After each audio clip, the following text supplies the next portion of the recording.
skeleton keys in the lock, and I said, why do you have this door locked? And they just said, we need to keep that door locked.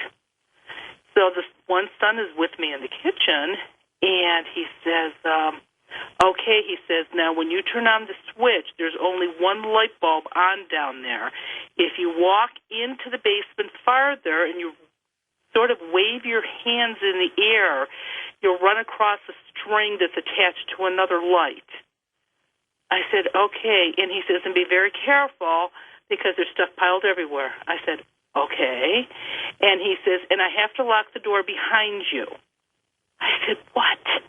And he says, yeah, he says, see, there's like really big rats down there, and we don't want them up here in this part of the house. I said, rats. And he said, yeah. He says, but normally they only come out at night.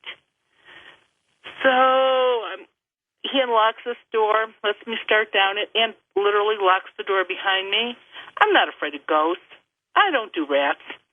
So I'm sort of watching and looking around to see where these rats are at. Pitch black. I'm waving my arms around like a goof. I finally find this string and pull it, and it must be like a 25-watt bulb in this thing.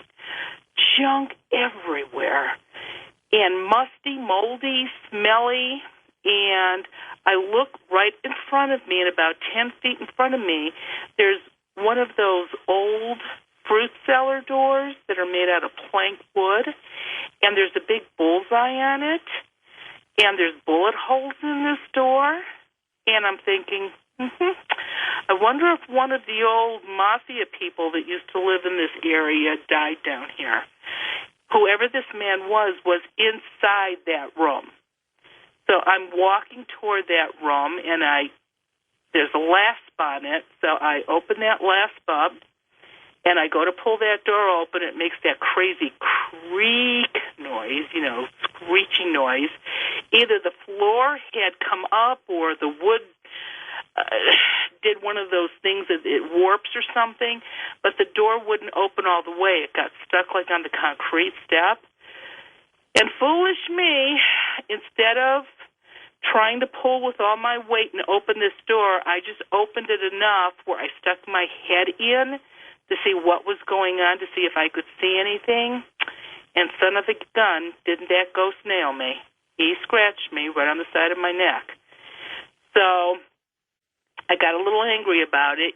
Remember, you can't give him energy, so I sort of stayed calm but angry on the inside. And I finally, found out who he was, and he had worked or been involved with some mob in the 1930s or the 40s, and he had been killed down there.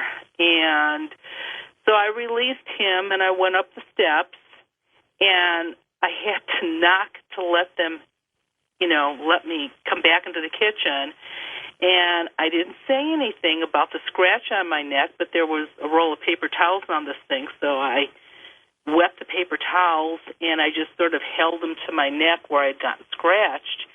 And I sat back down in the dining room around the table, and I told them who the gangster was and when he had died, and that he had died in that house.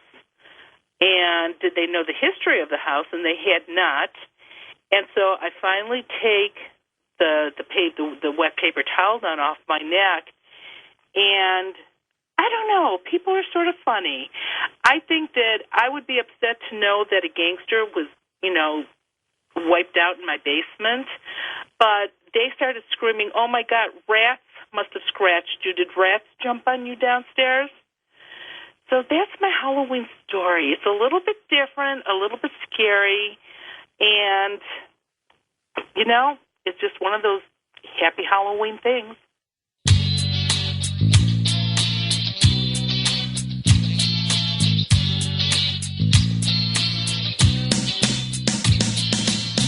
Well, I never knew I had Martians in my garden, and I never knew there were aliens on my roof.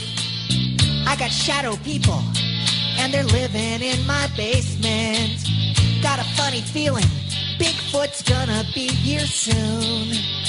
I was so blind before, I was so unaware, but now I swear I'm seeing Sasquatch over there.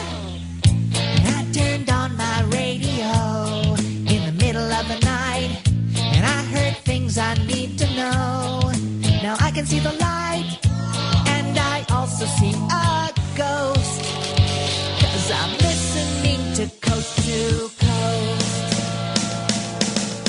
Well, you never knew that your baby was a hybrid. But as he grew, you began to see the clues. Now you know the signs, 'cause you learned it from George Noory. Even while you sleep, you got Martians watching you.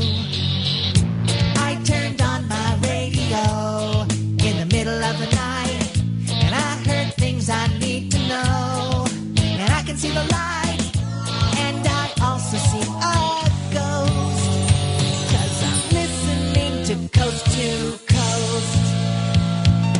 Good morning or good evening, wherever you may be, whichever world you're living in, whatever century, your voice is always welcome here on my radio. Call in with your space transmitter or your telephone. And I turned on my radio in the middle of the night, and I heard things I need to know. Now I can see the light, and I also see a ghost, 'cause I'm listening to Coast to Coast. 'Cause I'm listening to Coast to Coast. For Tom Danheiser, who executive produced this year's Ghost to Ghost, Karis Coburn, Dan Galante, Lisa Lyon, Lex Lonehood, Sean Ladouceur, Ross Mitchell, George Nappy, and Punnett and Art Bell, I'm George Noory, somewhere out there on Coast to Coast AM. I'll see you on our next edition. Until then, be safe, everyone.